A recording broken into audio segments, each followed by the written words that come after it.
लाक्षागृह षड्यंत्र। दैवयोग तथा शकुनी के छल कपट से कौरवों और पांडवों में वैर की आग प्रज्वलित हो उठी। दुर्योधन बड़ी खोटी बुद्धि का मनुष्य था। उसने शकुनी के कहने पर पांडवों को बचपन में कई बार मारने का प्रयत्न किया।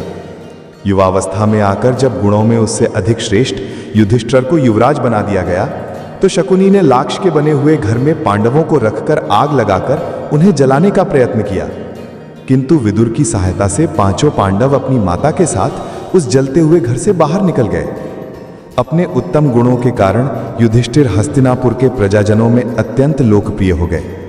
उनके गुणों तथा लोकप्रियता को देखते हुए भीष्म पितामह ने धृतराष्ट्र से युधिष्ठिर के राज्याभिषेक कर देने के लिए कहा। दुर्योधन नहीं चाहता था कि युधिष्ठिर राजा बने, अतः उसने अपने पिता धृतराष्ट्र से कहा, पिताजी, यदि एक बार युधिष्ठिर को राज सिंहासन प्राप्त हो गया तो ये राज्य सदा के लिए पांडवों के वंश का हो जाएगा और हम कौरवों को उनका सेवक बनकर रहना पड़ेगा। इस पर धृतराष्ट्र बोले, वत्स दुर्योधन, युधिष्ठिर हमारे कुल की संतानों में सबसे बड़ा है, इसलिए इस राज्य पर उसी का अधिकार है। फिर भीष्म तथा प्रजाजन भी उसी को राजा बनाना चाहते हैं। हम इस विषय में कुछ भी नहीं कर सकते। धृतराष्ट्र के वचनों को सुनकर दुर्योधन ने कहा, पिताजी, मैंने इसका प्रबंध कर लिया है, बस आप किसी तरह पांडवों को वारणावत भेज दें। दुर्योधन ने वारणावत में पांडवों के निवास के लिए पूर्वचन नामक शिल्पी से एक भवन का निर्माण करवाया था, जो कि लाख, चर्बी, सूखी घास, मूंज जैसे अत्यंत ज्वलनशील पदार्थों से बना था। दुर्योधन ने पांडवों को उस भवन में जला डालने का षड्यंत्र रचा था। धृतराष्ट्र के कहने पर युधिष्ठिर अपनी माता तथा भाइयों के साथ वारणावत जाने के लिए निकल पड़े। दुर्योधन के षड्यंत्र के विषय में विदुर को पता चल गया, अतः वे वारणावत जाते हुए पांडवों से मार्ग में मिले तथा उनसे बोले, देखो, दुर्योधन ने तुम लोगों के रहने के लिए वारणावत नगर में एक ज्वलनशील पदार्थों एक भवन बनवाया है, जो आग लगते ही भड़क उठेगा।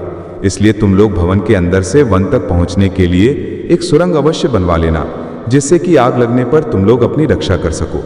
मैं सुरंग बनाने वाला कारीगर चुपके से तुम लोगों के पास भेज दूंगा। तुम लोग उस लाक्षागृह में अत्यंत सावधानी के साथ रहना। वारणावत में युधिष्ठिर ने अपने चाचा विदुर के भेजे गए कारीगर की सहायता से गुप्त सुरंग बनवा लिया।